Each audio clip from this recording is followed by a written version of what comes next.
See a full gallery of images at JediInsider.com. Hey guys, I'm Pixel Dan, and this is a review of the Star Wars Black Series San Diego Comic-Con exclusive Boba Fett with Han and Carbonite. I've been a Star Wars collector since I've started collecting toys. It's sort of what got me into the collecting hobby to begin with. And while I've always had a love for the 3 3/4 inch scale figures, my favorite scale for action figures has always been 6 inch. Needless to say, I've been dreaming of a 6 inch scale Star Wars line for a long time. And I'm so happy it's finally here, and I'm anxious to check out this San Diego Comic-Con exclusive Boba Fett figure that kicks off the new Black Series. So let's check it out. Fett comes in this really fancy black box with a sleek silhouette of his mask on the front. Opening up this heavy-duty box reveals a tray inside that houses the figure, the Han and Carbonite, and all of Fett's accessories. It's a really nice looking box that definitely works well as a San Diego Comic-Con exclusive, because it certainly makes this figure feel special. Underneath that tray is actually a second tray that houses a stand that will work for the Carbonite block. And underneath that, printed on the inside of the box, are instructions for assembling that stand, as well as a cool Boba Fett tile deco lining the box. Alright, let's get a look at this figure outside of the packaging. This particular version of Fett recaptures the look of the character as he appeared in Empire Strikes Back. He is really nicely detailed.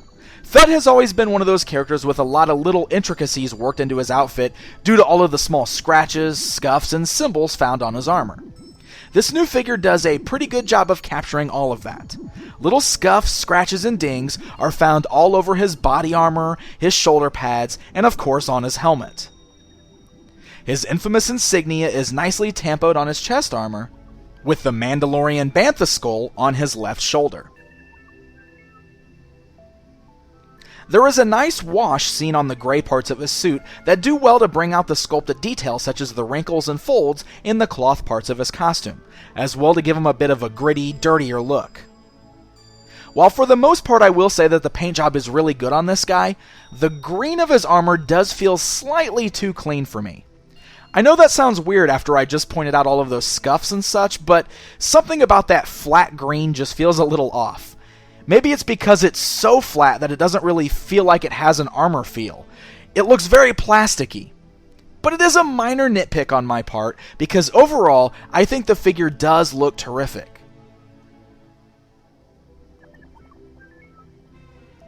On his back, his jetpack plugs in via a small hole on his back, and even has small clips that help to hold it into the right place on his back.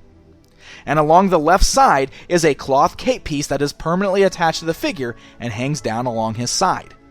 It's a bit of a rigid piece of cloth, which I do like because that way it does tend to hang the way it should. It's really no different feeling than the cloth that was used on any of the 3 3/4 inch Boba Fett figures that we've already seen. And then we come to his helmet, the most important part of Boba Fett, I'd say. It's an iconic look, and it turned out really great on this figure. Not only does the paint with all the scuffing detail look really nice, but the shape of the helmet is also spot on. It's not too skinny like we've seen on some of the versions of the character in the past. It seems just right, and gives you that sense of mystery that Boba Fett delivered upon the first time seeing him. Alright, so it's a new 6 inch scale, highly articulated Star Wars action figures. Let's see how the articulation works on Boba Fett here. The head's on a nice ball joint, so you can rotate the head left and right, you can rock it all the way around. It's got a great hinge so it moves up and down. You can see lots of great articulation there. You can get the head looking up, looking down, moving side to side. I will note, little loose. You can see he bobbles just a little bit there, unfortunately, but it's not that bad. I don't really have any problems with his head kind of flopping to either side too bad. It's able to pose pretty much the way I want it to pose. Just a little looser than I was expecting it to be, but it is a nice wide range of movement.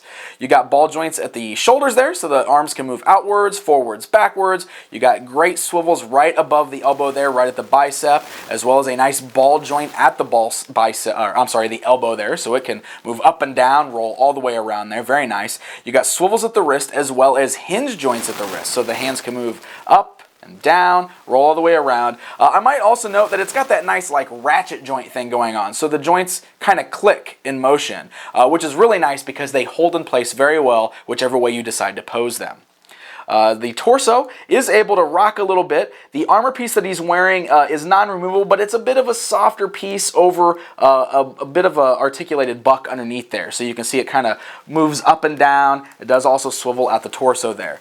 He's got great thigh cut articulation, so the belt pouches do kind of hinder that a little bit because they're a little hard, but you can see that the legs do kind of split outwards. They move forwards and backwards pretty decent.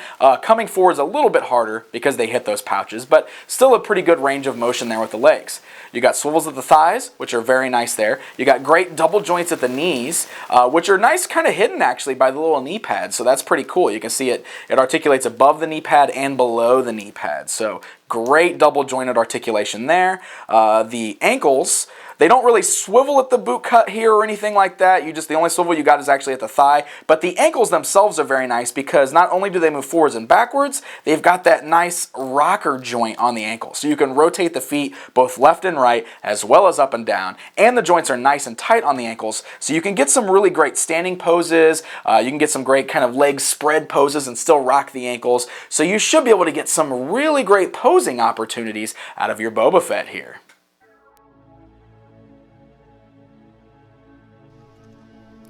Boba Fett includes two weapons. First up is this smaller pistol blaster.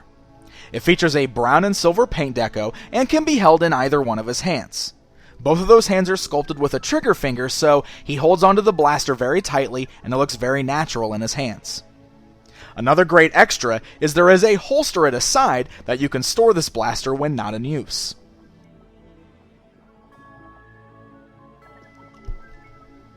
He also comes with his trademark blaster rifle. This has some great painted detail, probably more than we've ever seen on this particular blaster. It's got a painted handle, scuffing on the end. It's a really nice looking piece, and just like with the other pistol, can be held in either one of his hands.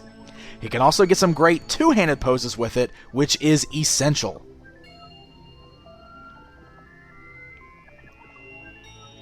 Last but not least is the accessory that was exclusive to this San Diego Comic-Con version. Han Solo and Carbonite is a great sculpt that seems to perfectly capture the look right out of the films. It has a terrific paint job that is a mixture of light and dark gray with a hint of metallic silver as well that really brings out all of those sculpted details. The sides even have the sculpted panels with a green light lid on the upper one.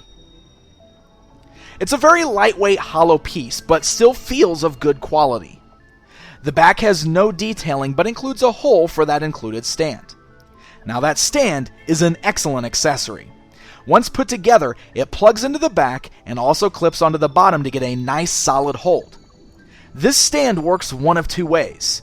You can use it to stand Han upright, or you can make it as if the Carbonite block is hovering above the ground to recreate the scene where Fett had him loaded into the Slave One.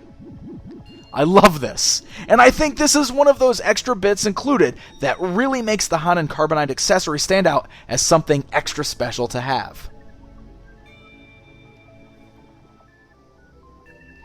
Alright guys, it's comparison time.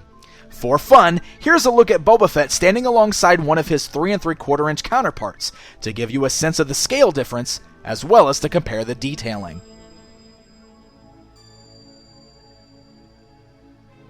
And here's Fett alongside a few various 6-inch scale action figures from different toy lines so that you know what to expect with the Star Wars Black Series.